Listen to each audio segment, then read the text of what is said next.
Good day mga football. Nandito tayo ngayon sa Dagat-Dagatan Elementary School at ituturo ko sa inyo ang 2-point stance at 3-point stance ng mga offensive linemen. Usually, ang 2-point stance ay ginagamit ng dalawang base. Dalawang paa natin. So, start square feet.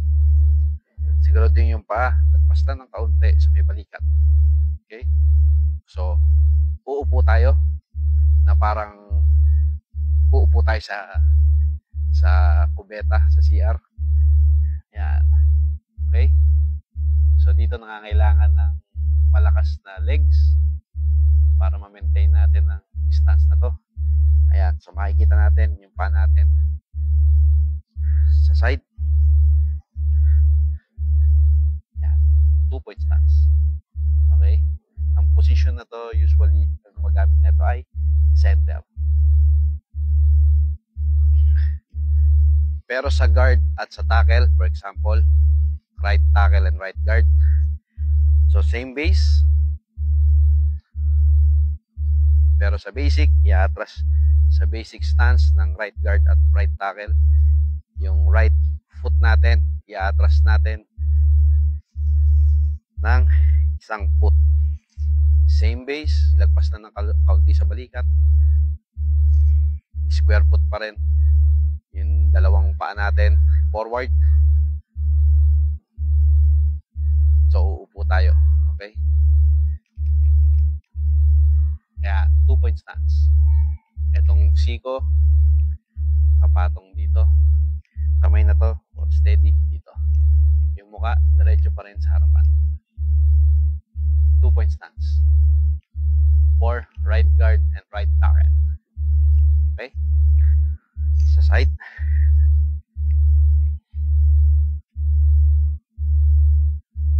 Okay.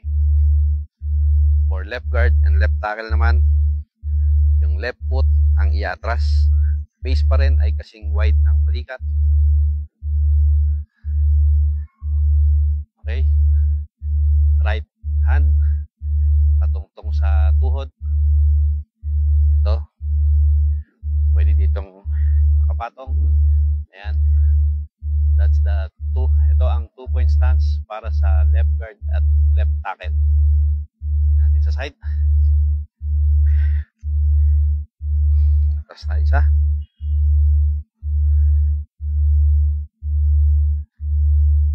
Ayan. Maintain natin na square foot. Itong nasa hulihang paa. Nakatingin pa rin doon. Okay. Ang next naman natin ay 3-point stance. Okay. Usually, ang nagti-3-point stance na is ang mga guard at tackle. Dahil si center ay may half na bola. So, lagi siyang 3-point stance. Pero pantay lang ang kanyang paa. 3-point stance for right guard and right tackle. Same pa rin. Base. Aatras lang natin ng isang foot ang paa. Okay. Square feet pa rin sa harap. Ibababa natin. Tapos yung kamay, dahil right guard, nasa right, yung right na kamay, ang ibababa natin para ready to protect sa right, dito, sa harapan. Okay? I-forward lang natin ng kaunti, bibigyan natin ng konting bigat. At yung isang kamay is dito sa harap. Tapos, tingin pa rin sa forward. 3-point stance. Okay, sa side. Base pa rin. Right foot. Galing sa 2-point stance. Ibaba natin. Kamay. Okay. Kung makikita nyo yung likod, dapat flat yung likod. Okay, up. Same sa left, pero left pa rin ng nakatouch sa ground. 3-point stance, wide base, atras natin, okay, square feet pa rin, galing sa 2-point stance, tingnan natin sa harap, then kamay, diretso pa rin, Sa side. Wide base. Atras ng 1 foot. Galing sa 2-point stance. Ibaba natin. Kamay. Be sure na flat yung likuran. Yan po ang stance na ginagamit ng mga offensive lineman sa laro na American football.